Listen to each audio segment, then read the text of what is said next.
la peinture. Voilà. Tu veux que je te mette un peu d'eau peut-être quand même? Ouais, je veux bien. Donc tu commences par faire la grande feuille là. Tu vas prendre le petit gabarit là, comme ça que je t'ai donné. Et tu le mets dessus ta feuille à l'envers. Ok, bah, c'est pas mal, hein. Franchement, c'est cool. C'est une façon pour nous de pouvoir faire des choses sans forcément être à l'endroit où ça se passe. Et quand on est dans un isolement, c'est bien. Et mettre comme ça. Mais ça y est plein de paillettes. Là, je suis en train de faire avancer le robot. Tu prends le crayon là et tu fais tout le tour. Tu tiens bien. Hein. T'as changé de coin. Ce que je me suis rendu compte, c'est qu'elle vivait les choses comme les autres pouvaient le vivre dans la salle. Il n'y avait pas plus d'importance accordée finalement à Camille. Elles étaient toutes finalement logées à la même enseigne. C'est ce qui était intéressant. Et de finalement très très vite avoir le sentiment qu'on est dans la salle avec les autres. Avec des feutres, je me fais des dessins. Bah ouais. Tu te fais des tatouages quoi. Comme moi. Elle se raconte un peu n'importe quoi, donc ça me fait rire. Je pense que c'est vraiment super pour les enfants et même aussi pour les enfants qui sont là parce que du coup j'ai pu découvrir qu'il y en avait qui n'avaient pas été dans le passage isolé dans les chambres et qui ne se rendaient pas compte qu'il y avait des enfants du coup qui ne pouvaient pas sortir de leur chambre. J'ai pu voir tout le côté bénéfique que ça fait à ces enfants qui sont enfermés entre quatre murs pendant plusieurs mois. De se croire en fait sortis de leur chambre protégée. Les parents sont ravis. À chaque fois, c'est un émerveillement pour tout le monde.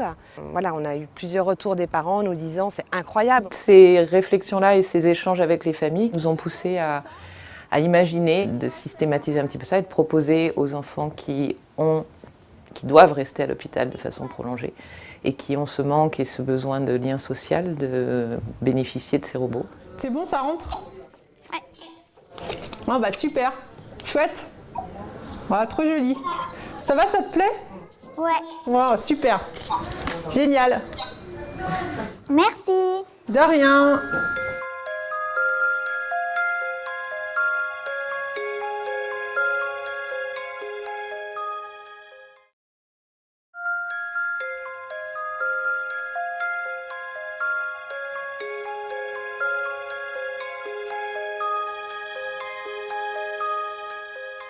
Ce projet, il est né suite à une animation qui a eu lieu ici il y a quelques années, qui avait été mise en place par l'équipe d'animation de l'IHOP, où grâce à une collaboration avec Awabot, il y avait eu des robots qui avaient été prêtés à l'équipe d'animation pour qu'on puisse organiser une nuit au musée.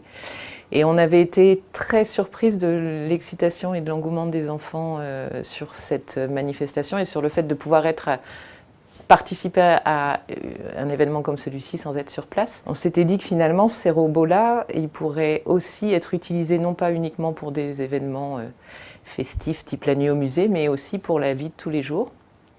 Et que pourquoi pas mettre un robot à la maison pour finalement faire une présence et faire que les enfants puissent quand même vivre les moments qui se passent en famille.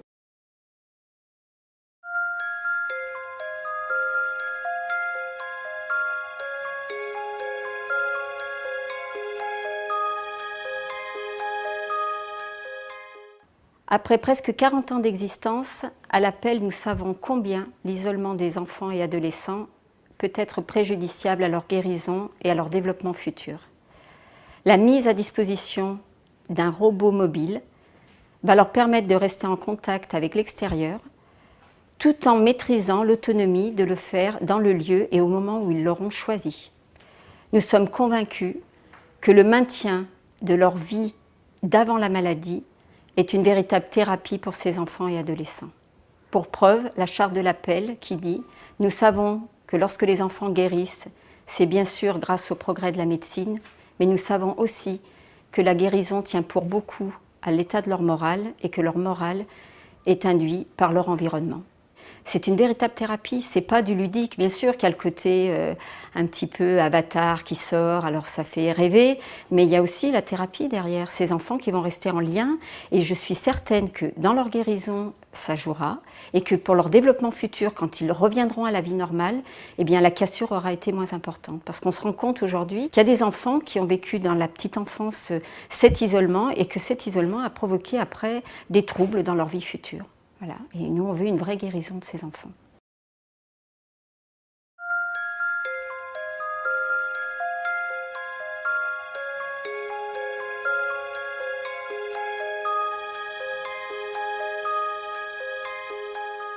Je pense que c'est important pour toute la famille de garder ce contact, mais c'est un contact direct. C'est pas une vidéo, c'est pas un message, c'est pas un appel téléphonique. Si elle a envie d'aller voir sa chambre, voir si son frère a pas mis le bazar, elle peut y aller, elle peut venir avec nous, elle peut venir partager les moments de jeu, elle peut venir, quand je prépare les repas, elle peut être vers moi en train de discuter avec moi comme à la maison. Au début, je pense qu'il va falloir quand même qu'on s'adapte, de se dire il est là, et malgré que Clarisse présentement le soit pas, mais elle est là par le biais du robot, c'est elle qui le manipule. Donc notre enfant, j'irai pas embrasser le robot tous les soirs, mais par la présence du robot, oui, ça sera la présence de ma fille. Au niveau du moral de l'enfant, ça peut être un vrai plus. Parce que tous les moments qu'elle ne peut pas partager du fait de l'isolement, là, elle aura quand même une présence et un regard en direct. Et quand il y a une cascade à la maison, elle la verra en direct. Là, il y en aura peut-être un peu moins, elle n'est pas là.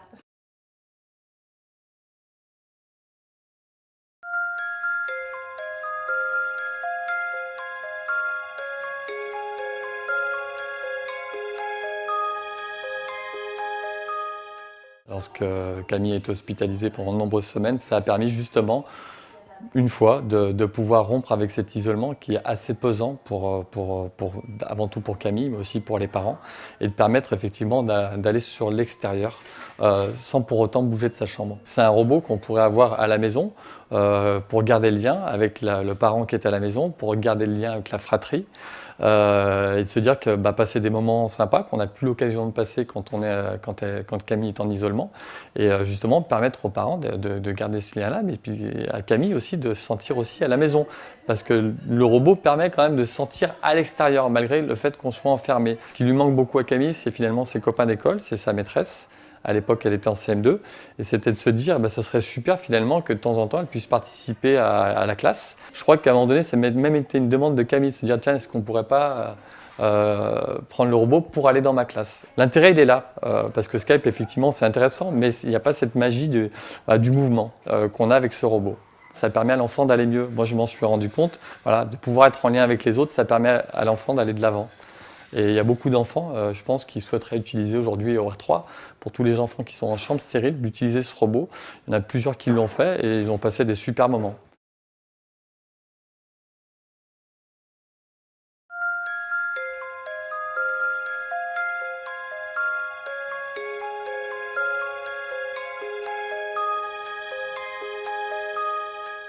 En fait, on a un ordinateur devant soi. Et puis on utilise le clavier de l'ordinateur pour pouvoir se déplacer à droite, à gauche. Et puis on peut même, il y a une touche donc, pour aller un peu plus vite, tout ça, si c'est une grande ligne droite par exemple. Et puis ça m'a marqué ça. Et puis du coup on peut voyager vraiment à l'autre bout du monde. Et puis on a vraiment l'impression d'y être, quoi. Ça nous fait voyager sans bouger.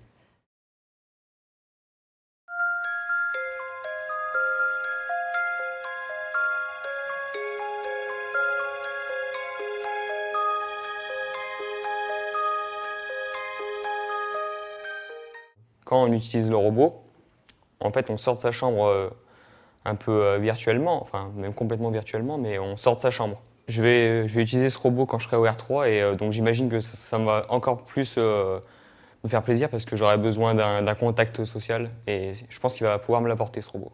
Je pense pas que ça va me faire de la peine, par exemple, de ne pas être avec ma famille et que moi je suis à l'hôpital. Je pense plus qu'au contraire, je vais être avec elle grâce au robot. Ça nous permet de voir autre chose que l'hôpital. Ça nous fait passer un peu le temps aussi, il faut bien le dire. Et puis ça nous fait voir des choses qu'on ne pourra peut-être jamais voir en réalité, quoi, parce qu'on ne peut pas forcément se déplacer là où le robot peut se déplacer.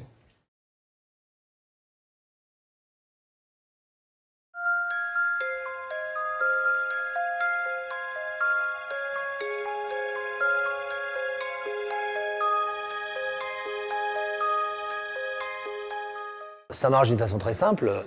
Des ordinateurs, leur ordinateur, c'est un poste de pilotage. C'est-à-dire qu'ils ont, avec la caméra et avec le clavier ou la souris, ils vont piloter un BIM qui est un robot à distance qui est animé, qu'on peut guider comme on le souhaite. Et donc ils vont pouvoir aller dans différentes salles de classe, participer à des travaux pratiques, descendre même quelquefois dans la cour ou à la cantine et garder le lien avec leurs camarades, avec leur famille. En tout cas, ils se téléportent, ils se transportent dans un autre lieu grâce au pilotage de ce BIM.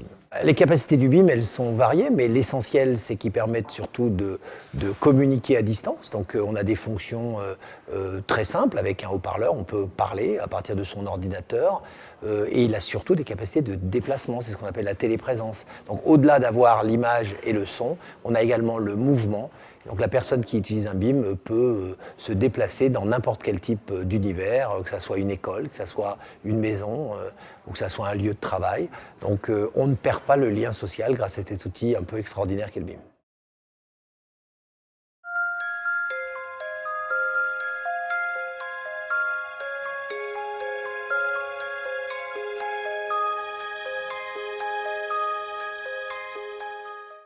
Quand on voit des enfants utiliser le BIM, d'abord on est désarmé parce qu'ils le prennent en main en quelques secondes, ils pilotent mieux que les champions de Formule 1 des voitures, ils ont cette maîtrise naturelle, ils sont complètement décomplexés par rapport à la technologie et on gagne énormément en spontanéité. Puisque à la conversation qu'ils peuvent avoir avec des gens, parfois des stars, ils ont surtout cette aisance de la présence où en bougeant, en se déplaçant, ils gagnent encore plus en impact et ils intéressent encore plus leur interlocuteur. Donc ce qui est le plus spectaculaire, c'est la facilité avec laquelle les enfants utilisent le BIM et je pense que Vicky va devenir quasiment indispensable pour certains qui diront après, mais moi j'aimerais bien en avoir aussi à la maison pour aller voir mon copain, même quand je serai rentré et que je serai plus malade.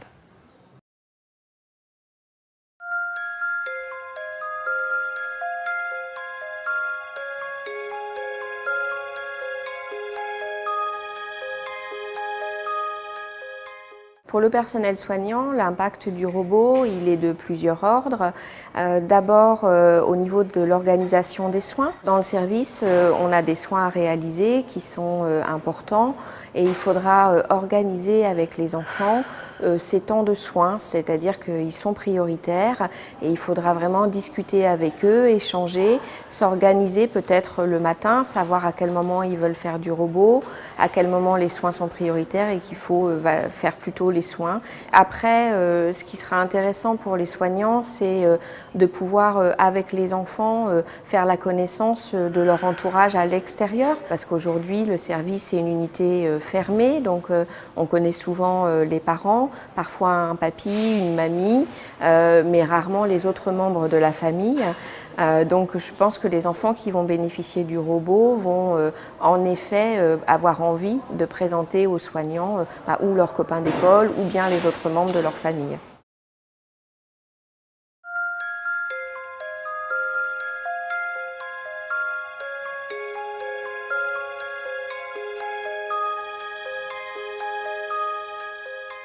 Je me rends compte, oui, que ça apporte vraiment un lien social primordial. Ils sont quand même coupés, ces enfants, de leurs copains, de leur famille, des frères et sœurs, parce que malheureusement, donc, on est obligé de limiter le nombre de visiteurs dans les chambres. Et faire un choix, c'est compliqué pour eux.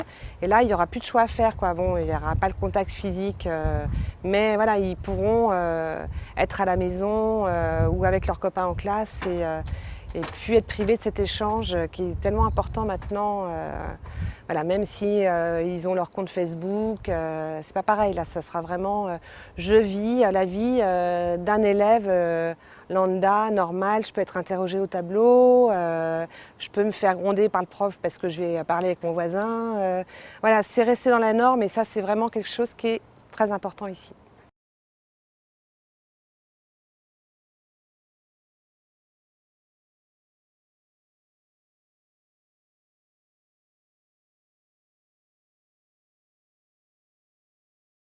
Vicky, c'est un projet potion magique qui apporte une formidable énergie à tous ceux et celles qui y contribuent. Et puis Vicky, c'est aussi un projet rayon de soleil qui apporte beaucoup de bonheur à tous ceux et celles qui le touchent. Et mon vœu le plus cher, c'est que Vicky puisse toucher beaucoup de jeunes patients et leurs familles dans les années à venir.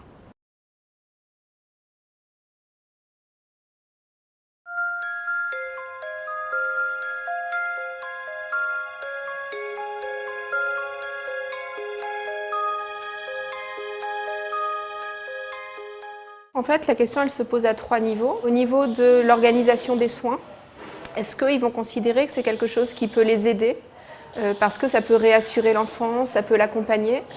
Ou alors, est-ce qu'ils vont considérer que c'est plutôt un obstacle parce qu'il faut penser l'organisation en conséquence? Il y a un deuxième point qui est le vécu qu'ils ont de leur pratique et la représentation qu'ils ont de leur métier. Parce que d'avoir potentiellement quelqu'un qui les regarde pendant qu'ils travaillent, ça crée une forme de distance. Vous savez, quand il y a un tiers qui nous regarde en train d'agir, du coup, on n'est plus tout à fait le même en fait.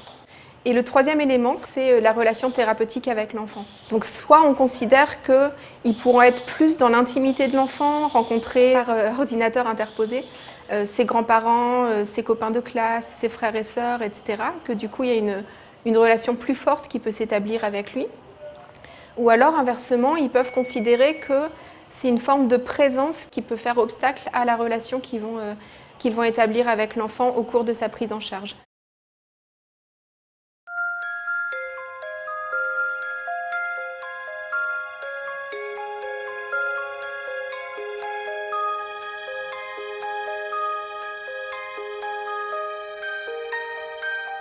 Nous allons tout d'abord chercher à recueillir le vécu des patients hospitalisés et de leurs familles vis-à-vis de cette nouvelle expérience, vis-à-vis de l'utilisation du robot. Et dans un second temps, avec le recueil des récits de cette expérience, nous allons essayer de porter une réflexion sur les potentiels effets positifs ou négatifs de ce nouvel outil. Il me semble que c'est intéressant en tout cas d'avoir cette réflexion en amont d'une potentielle généralisation de ce dispositif. Et c'est pour ça que j'ai trouvé que c'était très bien qu'on fasse cette recherche en même temps que le lancement de ce projet. Ça permet d'évaluer les retentissements psychologiques qu'il peut y avoir, qui ne sont pour l'instant assez inconnus. Donc c'est une étude exploratoire qui va nous permettre de lever un petit peu ces questions-là. On va leur demander vraiment comment ils vivent l'utilisation de ce robot, comment ils vivent le regard extérieur, mais aussi qu'est-ce qui se passe lorsqu'ils éteignent l'ordinateur et qu'ils se retrouvent à nouveau confrontés à la réalité un petit peu de l'isolement. Est-ce que c'est pas perturbateur pour eux? C'est un ensemble de questions qu'on va essayer de poser et puis de répondre. Je pense pas que ça puisse avoir un impact immédiat sur la guérison. En tout cas, c'est pas quelque chose qu'on pourra vérifier parce que c'est tellement multifactoriel qu'on ne pourra pas isoler ce seul facteur de l'utilisation du robot. En revanche, ça peut peut-être améliorer les conditions, apporter un confort supplémentaire durant le temps de l'hospitalisation. Et ça, c'est toujours appréciable et potentiellement, ça peut aider le patient à mieux vivre l'hospitalisation et les traitements.